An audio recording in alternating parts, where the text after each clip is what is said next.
Good morning, Jojo. How's it going, man? Martin, I'm really good today. It's Friday, the sun is out, and I'm feeling better.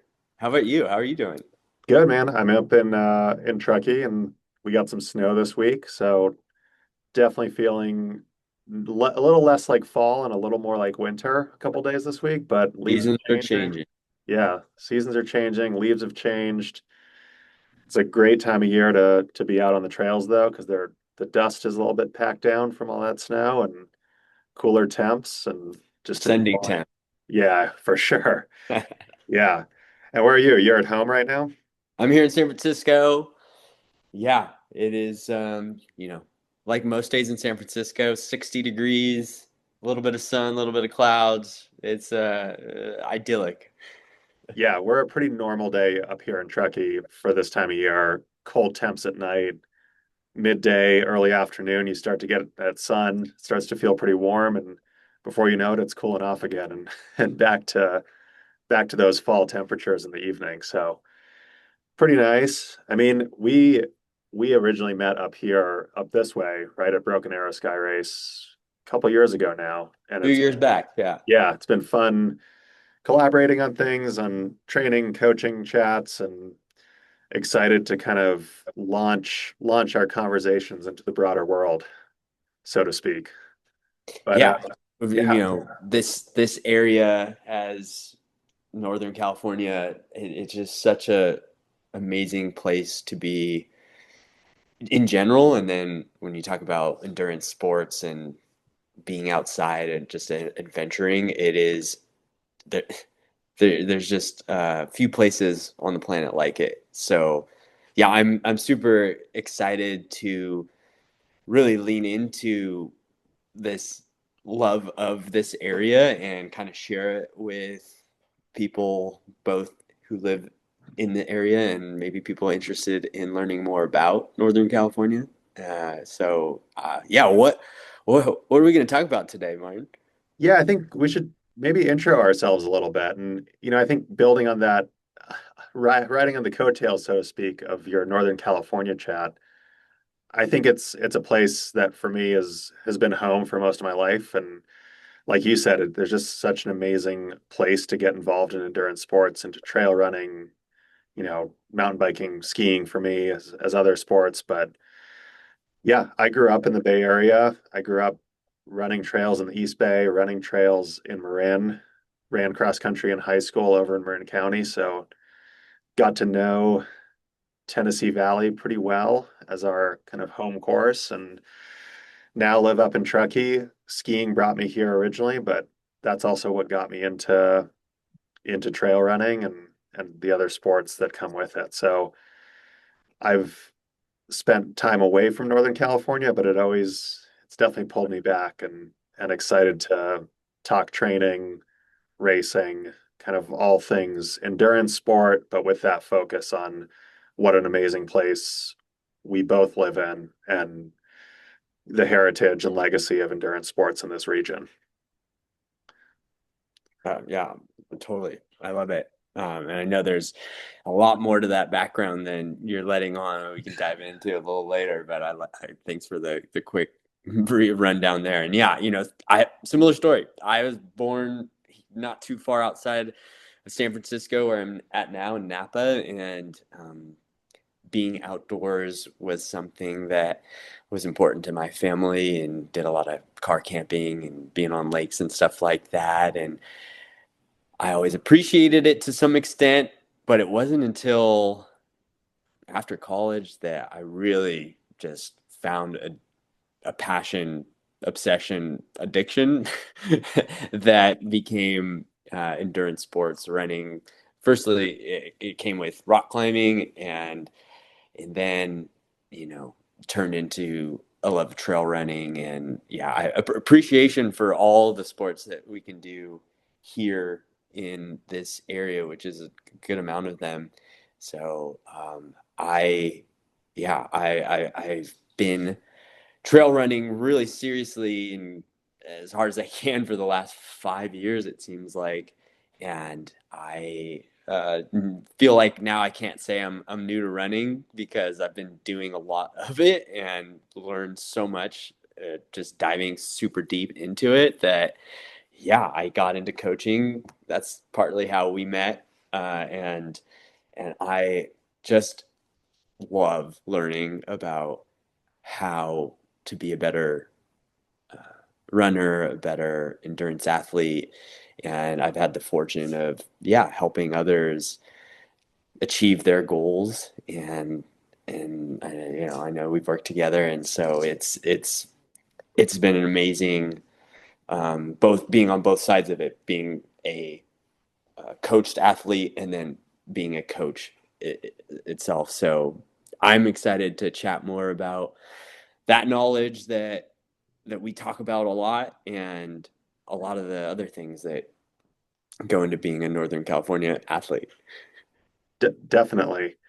And yeah, just to kind of say a little bit more, I mean, similar to you, I grew up with an appreciation for the outdoors, did a lot of hiking, did some camping, and a couple backpacking trips as a kid. Can't say I always loved, those types of things as like a young kid, but you kind of build an appreciation for it. Just being in a positive environment, kind of being encouraged to do that type of stuff, and spent a lot of that time in the winter growing up cross country skiing, and then got into racing, and that took me to the collegiate NCAA level as an athlete, and that was a really incredible experience being a Division One athlete, and Where was that? that was out in Maine at Bates College, and that's kind of where I got my start coaching a little bit as well. I spent a few years back in New England and coaching at the collegiate level with yeah Division One teams at Bates and at Dartmouth College as well. And but there was the call of Northern California brought me back and pursued coaching skiing, but also starting to do more running coaching. Did some cross country run coaching at the high school level, and then worked with the Paralympic program. And I'm sure we'll talk about that a little bit more at a later episode. But yeah, and then been getting more and more into, part of I think what got me into trail running was just the need to do it kind of as part of cross country ski training, and just finding I think, the relative simplicity of it. Of course, we'll get into gear and at some point, and how It can involved get complex it pretty can get quickly. complex, right? But I think but then relative to skiing, right? It's like, Oh yeah. it's pretty simple. So, just putting on a pair of shoes and getting out the door, where you live, where you are, I think is something that's really brings me a lot of joy. I'm sure you couldn't do that all year round in Maine. No, I mean you can, but you really is, it's a different project. It wasn't for me running all year round. Yeah. Yeah, yeah. And yeah, I'm excited to just kind of, I think we've had some really enjoyable conversations around training and kind of the science behind endurance sport training, some of the theory behind strength, behind building base, behind intervals. But I think also we've had some really kind of enjoyable and engaging conversations around what I'd call like the soft skills of coaching, right? How do you manage people, right? People are kind of the center of coaching and athletic development. We're individuals and you kind of need to be treated as such. And so I think one of the things that I've really enjoyed about our conversations is kind of those types of subjects where we're thinking about how to best support athletes and people getting into the sport, people pursuing the sport at a higher level. Yeah, there's the physiological aspects of training, how to move the needle on actual fitness, and then there's like the psychological, more like you said, soft areas that have a huge impact on outcomes and performances, but you know, are trained a bit differently, or they're just it's a different uh, arena in which yeah you can become a better athlete. So yeah, those are in some ways more fun conversations because they're um, yeah, they just are trained differently, and it's exciting to chat about those things. Totally. I think that one of the things that's really interesting is that of course you need good kind of physical preparation to perform, in endurance sports and trail running and trail racing. But there's always that mental component in performance, whether that's aiming for podium or just kind of aiming for personal best or just completion of an event. There's always kind of a mental preparation aspect and kind of that, yeah, building that resiliency, building um, that durability, but also I think, both of us have had some really good conversations about, yeah, just enjoying it, right? Enjoying the process, having fun. And I think that that's something that we've, yeah, kind of shared, right? Is that enjoyment of trails where we live, getting out, exploring and checking out new zones, but also kind of feeling like we've got such great trails in our backyards and an appreciation for where we live. And again, that's that Northern California piece of like, yeah, we love to check out different zones, different areas, but it's finding the simple joy of kind of getting out the door too and getting the work done wherever you are. Totally. Yeah. So, what we hope to achieve in this series, obviously, we're going to talk about training principles, both that physiological, the psychological, mental.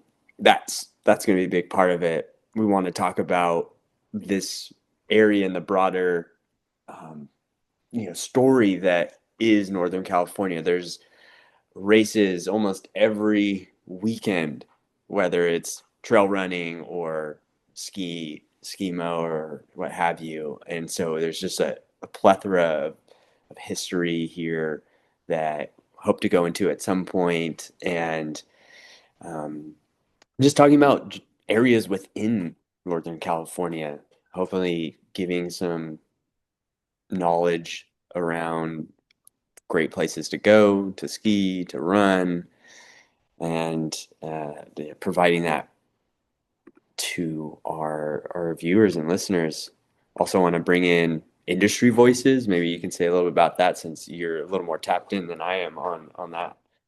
Yeah, I think we'd love to get people who are also involved in kind of the endurance world of Northern California. We've got such great, as I mentioned, we've got great heritage events. I think that Western States obviously is a Northern California event that has, you know, such a legacy, but also we've got relatively new events like Broken Arrow and some And of those Trail Fest. Mammoth Trail Fest, some of those kind of up and coming and some emerging events as well. But of course, the legacy events too, and you know, in Marin, which is obviously close to you, but certainly Sierra and the foothills have such a great history. And I think one of the things too, just to backtrack a little bit, the training principles, I think that, yeah, we want to engage our listeners, viewers in that conversation because I think that there's so much information out there about kind of with broad sweeping of statements of like these, here's a plan, right? But I think that we'd love to kind of hear from folks and answer kind of individual questions because I think that people can and kind of pull out some maybe general threads from those because I think that there's the specificity and individuality of training, but also kind of and how that fits into bigger frameworks. And then, yeah, like you said, kind of hitting on some of the as part of that, I think some experiences of folks too. So, we've got maybe some industry folks that have connections to those events that I mentioned previously, Western States, Broken Arrow, Mammoth. Maybe we can look at, the California Fall Classic too, and some events around that, but also, people who are out racing some of these events and what their experiences are and what their kind of what some of their favorite events are and what some of their favorite trails are and kind of have that I think what draws us in really is those personal stories ultimately into this sport and the connections we make, right? Maybe it's, trail running especially, it's of course I find joy in like the solo runs, but I think what keeps me going, right, is some of that community and especially in Northern California, we've got a really strong community of trail runners and endurance athletes. Yeah, so we'll try and bring some interesting stories and folks to the fold here, but we also want to hear what's interesting to you. What do you want to hear about? What muse about? What questions you have? What are your stories? Or anything interesting that has come to your attention? Yeah, we want to hear about it. So I think on that note of just the personal stories, I think we should just maybe chat a little bit more about. I don't like talking about myself that much. I know you feel similarly, but I think it's good for folks to kind of know where we're coming from and kind of hear where we, what got us into coaching and kind of what the draw was.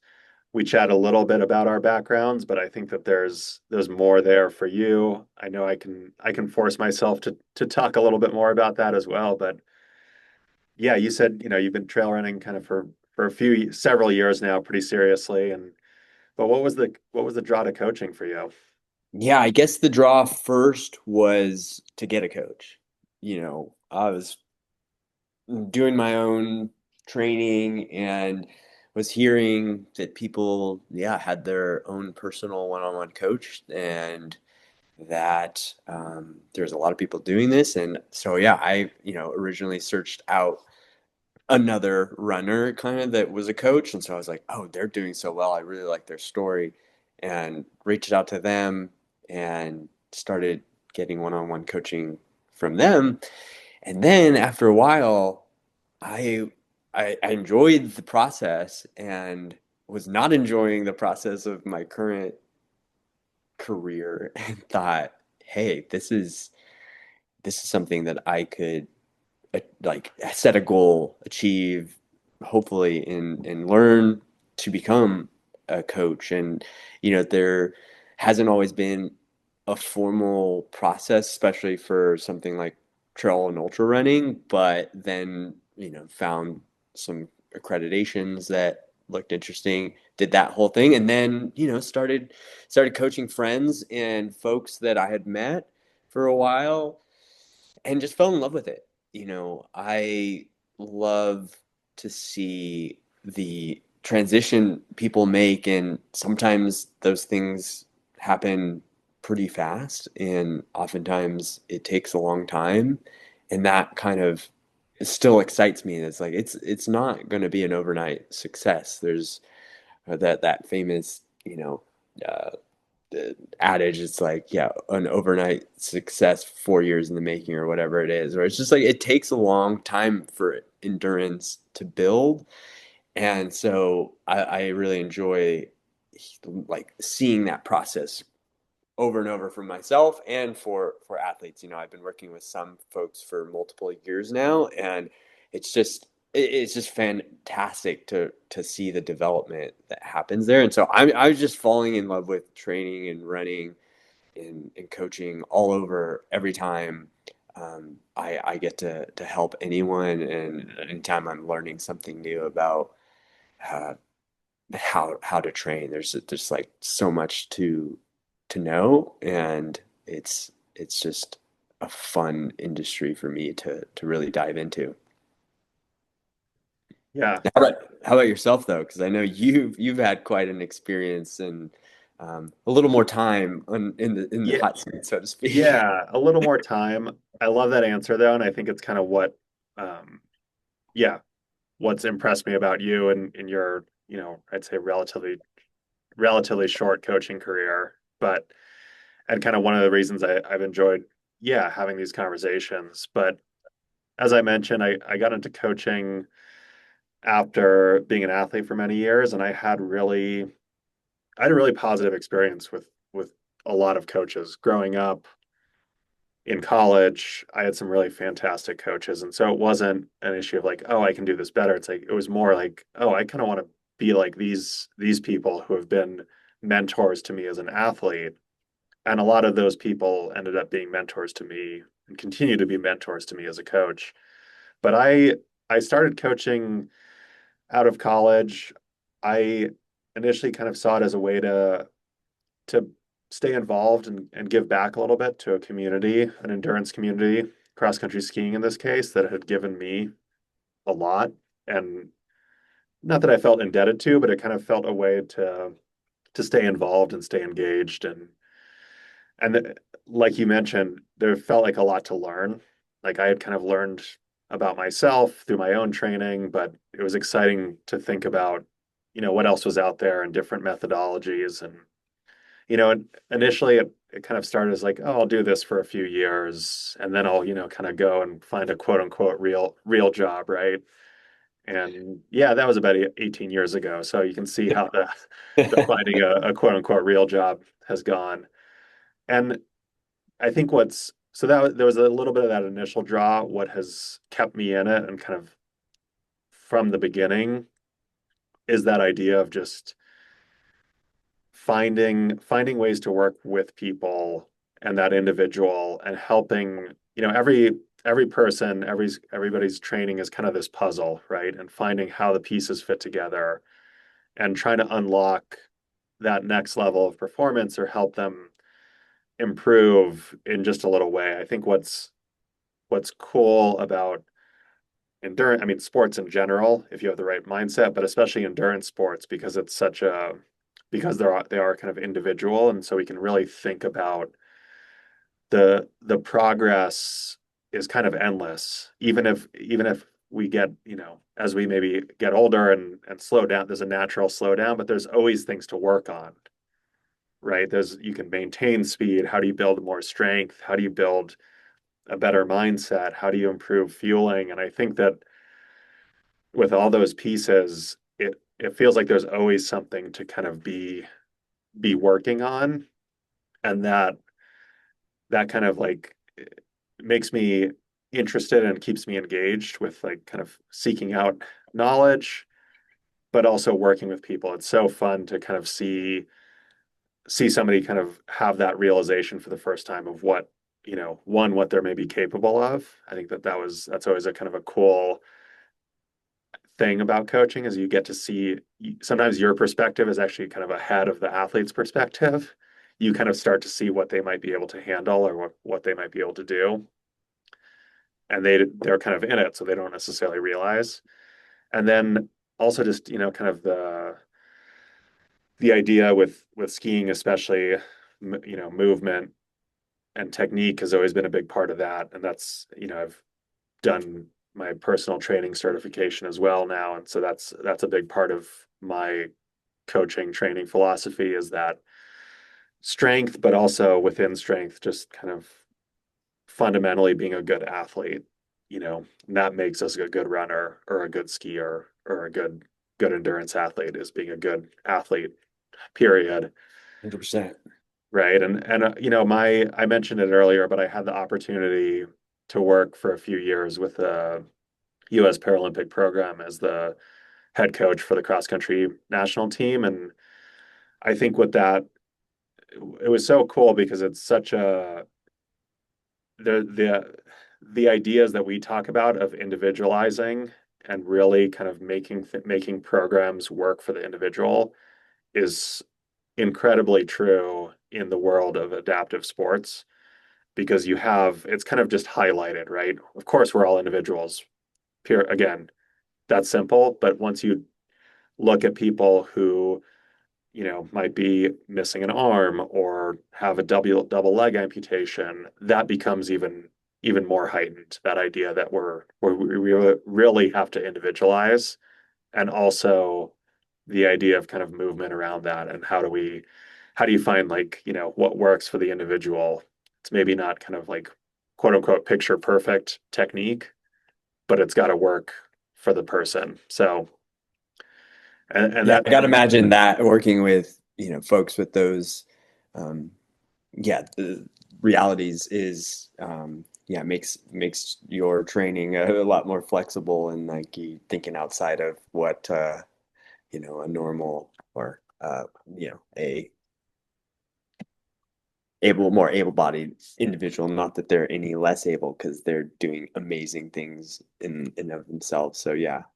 Yeah, it's just it creates a different mindset though. And I think that's what kind of drew me to shifting my focus more towards I worked with teams for many years, so kind of that was the draw towards working more with individuals and really helping them navigate, you know, the realities of what their physical capacity is, but also their like life capacity, right? I think that most of us, it's super nice to live the life of in some ways of an elite athlete and a supported athlete, but most people aren't that. And I think that I really like bringing that kind of coaching level to a broader audience because I think everyone can benefit from that individualized approach, um, and truly kind of hearing people, working with people. So those are the knowledge, but also like we were talking about earlier, those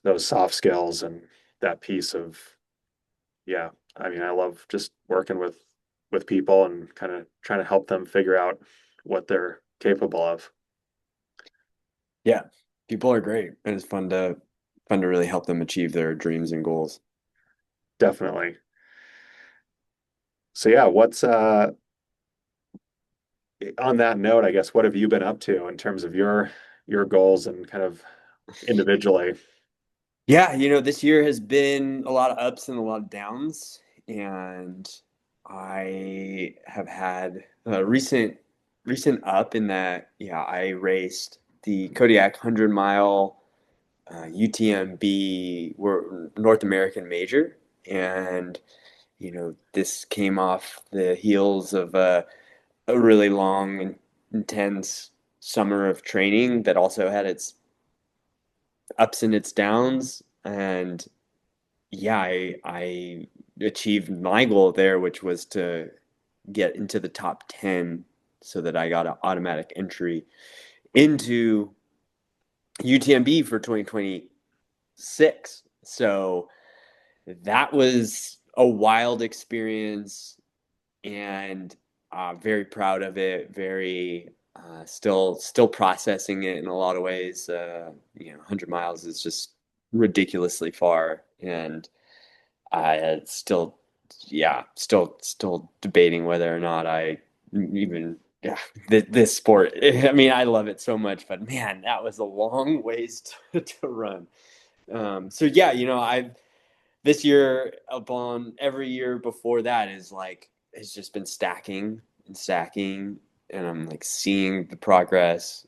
And yeah, it's been awesome to have these validating things, not just races but training weeks, and um, results within training that have, yeah, I'm still seeing that progress. And yeah, this race really kind of cemented that, like, the training that I've been doing is working, at least to some extent. And so, there's always refining things and always uh, trying to make new challenges, new stresses. But yeah, I was pretty bummed because the other big goal was to set an FKT on the John Muir Trail, and due to fires and a little injury, that fell out of the picture for this year. And talk about the mental game of training. Like, I didn't even get to step up to the line for that attempt,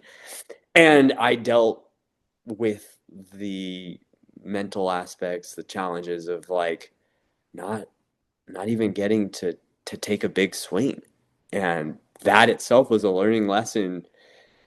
It was very difficult for me because I put 2 months of training and being away from home for that exact goal, and I didn't get to step up to the starting line. And even just like talking about it now, I'm still like really bummed about that. And like, I felt like I was in a really good spot to at least get the experience of a failure. One of my big takeaways from training and coaching is, like, failures are part of the process. And as long as you can like learn from those things, it's like you're going to be a better off, you're going to be a better athlete, a better racer, better whatever it is for doing it.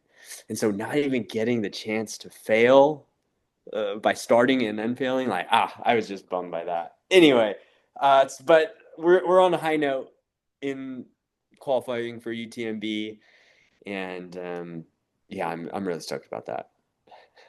Yeah, that's awesome, and we'll definitely have to chat a bit more about the UTMB stuff, future date, and yeah, I'm excited for you. I was actually just over in Chamonix for just some running. I was out there just after UTMB, and then I was actually over in the Italian Alps supporting my partner as she attempted Tour de Géant, which is a big 350-kilometer race around the Val d'Aosta, Wild.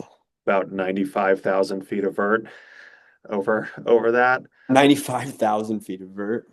Yeah, so a lot of up and down, and yeah, but it was a cool experience crewing and supporting, and also getting a chance to check out that part of the world. Learned a ton, as I feel like I always do with these events, and obviously those events are both a little bit farther from home for us, but definitely kind of stayed true to the roots and some of that passion of endurance sport. So I think it's well within our remit.